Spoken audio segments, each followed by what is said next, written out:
अस्सलाम वालेकुम my YouTube family, कैसे हैं आप सब लोग? खैर खैरियत से होंगे, ठीक ठाक होंगे, मज़े में होंगे।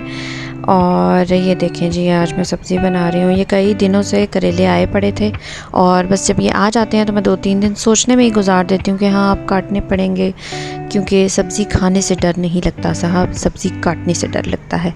तो खैर 2-3 दिन बाद मैंने काट ही लिए। मैंने कहा चलो आज बना लेते हैं। तो पहले तो मैं इनको फ्राई करती हूँ, ये क्योंकि शुरू से ही अम्मी ने ऐसे ही सिखाया था तो फिर ऐसे ही चलते हैं हम भी।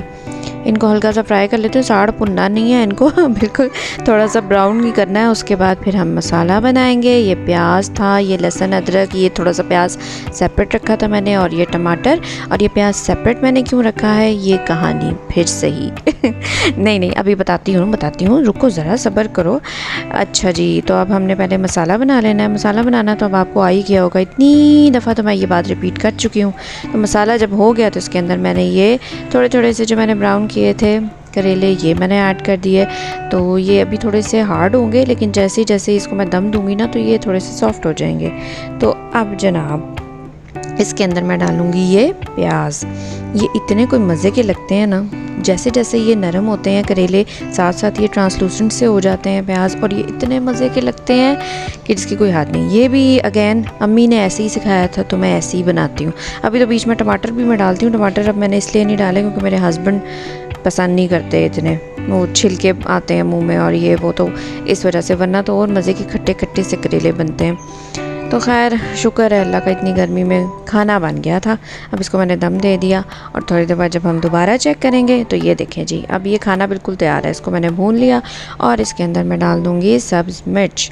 सब्ज़ मिर्च मैंने एंड पे इसीलिए डाली है क्योंकि मुझे इसकी खुशबू पसंद है। बस अब चूल्हा बंद करेंगे और इसको ऊपर से ढक देंगे ताकि भाप में ये सब्ज़ मिर्च अच्छे तरीके से अपनी खुशबू छोड़ दे हांडी में।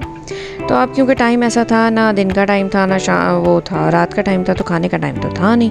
तो बच्चों ने कहा कि हमें स्नैक्स चाहिए। तो मैंने कहा अब स्नैक्स क्या बनाऊँ, सोच सोच के फिर मुझे याद आया कि मेरे फ्रीज़र में नगेट्स पड़े हुए हैं। जी हाँ, सबरोसो के नगेट्स अभी लास्ट टाइम मैं गई थी तो मैं लेकर आई थी और बच्चों ने बहुत पसंद किए थे। जो चीज़ बच्चों को पसंद है, माओं को तो वो ऑटोमेटिकली पसंद आ जाती है। तो मैंने कहा इनको नगेट्स बना देती हूँ। शाम का टाइम था, हल्की हल्की भूख में हल्के फुल्के नगेट्स मैंने इनको फ्राई करके दिए।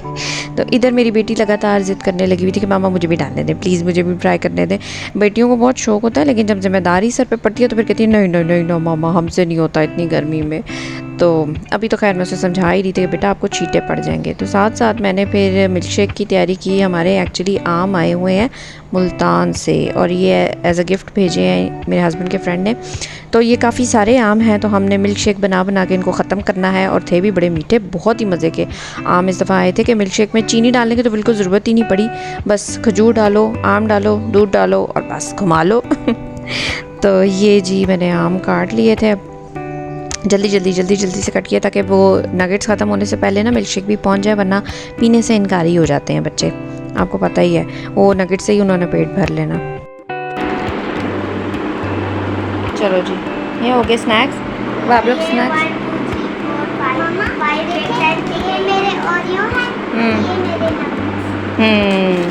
चलो अब मैं मिल्क शेक बना के ला रही हूँ। अच्छा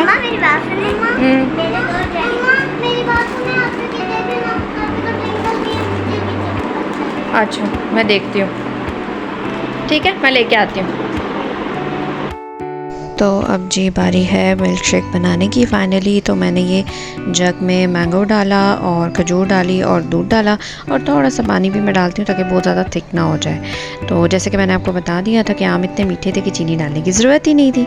तो वैसे ये है कि खजूर मैं इसलिए लाजमी डालती हूँ क्योंकि जिन बच्चों की हाइट का प्रॉब्लम होता है, ये हो जाता है आयरन डेफिशिएंसी का प्रॉब्लम होता है, वो प्रॉब्लम सॉल्व हो जाता है खजूर से। खजूर एक इतना पावरफुल सप्लीमेंट है कि आप सिर्फ 1-2 खजूरें ही बच्चों को खिला दें, बादाम खिला दें, तो मेरा नहीं ख्याल कि किसी और चीज़ की ज़रूरत पड़ती है साथ। खैर ये बन गया था जी मिल्क शेक, और मेरे बच्चे छन्नी फिट हैं इसलिए मुझे इसको स्ट्रेन भी करना पड़ता है। ये मेरी मजबूरी है क्योंकि मैं ख़ुद भी ऐसे ही पीती हूँ तो बच्चों को मैं क्या कहूँ। तो अब जी ये क्योंकि 2 बच्चों के बीच में ना माँ रेफरी होती है, तो इसलिए मैं इनकी दोनों की ना चीज़ें अलग अलग रखती हूँ, अलग अलग कलर्स हूँ ताकि लड़ाई झगड़ा कम हो। लेकिन फिर भी ये लोग ना मौका ढूंढ लेते हैं लड़ने का। तो अब ये जी इनके मिल्क शेक की बारी थी, पार्क जाने की तैयारी कर रहे थे ये लोग। तो साथ ही मैंने भी अपनी शाम के स्नैक्स, ये हैं जी मेरे शाम के स्नैक्स जो मैंने तमाम फरमाने हैं। उसके बाद जी हमने जाना है बच्चों को लेके पार्क, और ये इनके फ्रेंड्स आ गए थे इनको बुलाने के लिए। इतनी गर्मी में भी ये इतने एक्साइटेड हैं।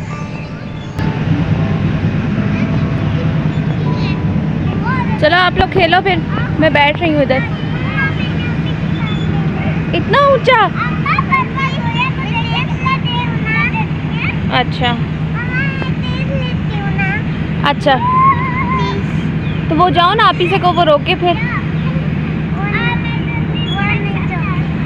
जितनी देर बच्चे एंजॉय करते हैं मैं यहाँ बैठ के तस्बीह करती रहती हूँ। और ये भी अम्मी ने ही हमें बताया था कि आपके आसपास जो दरख्त और जो सब्ज़ा ज़ाड़ सब कुछ होता है वो आपकी गवाही देंगे। तो बस अल्लाह ताला हम सब के लिए बख्शिश का यही बहाना बना दे और आप सबकी मुश्किलात भी आसान करे। आमीन।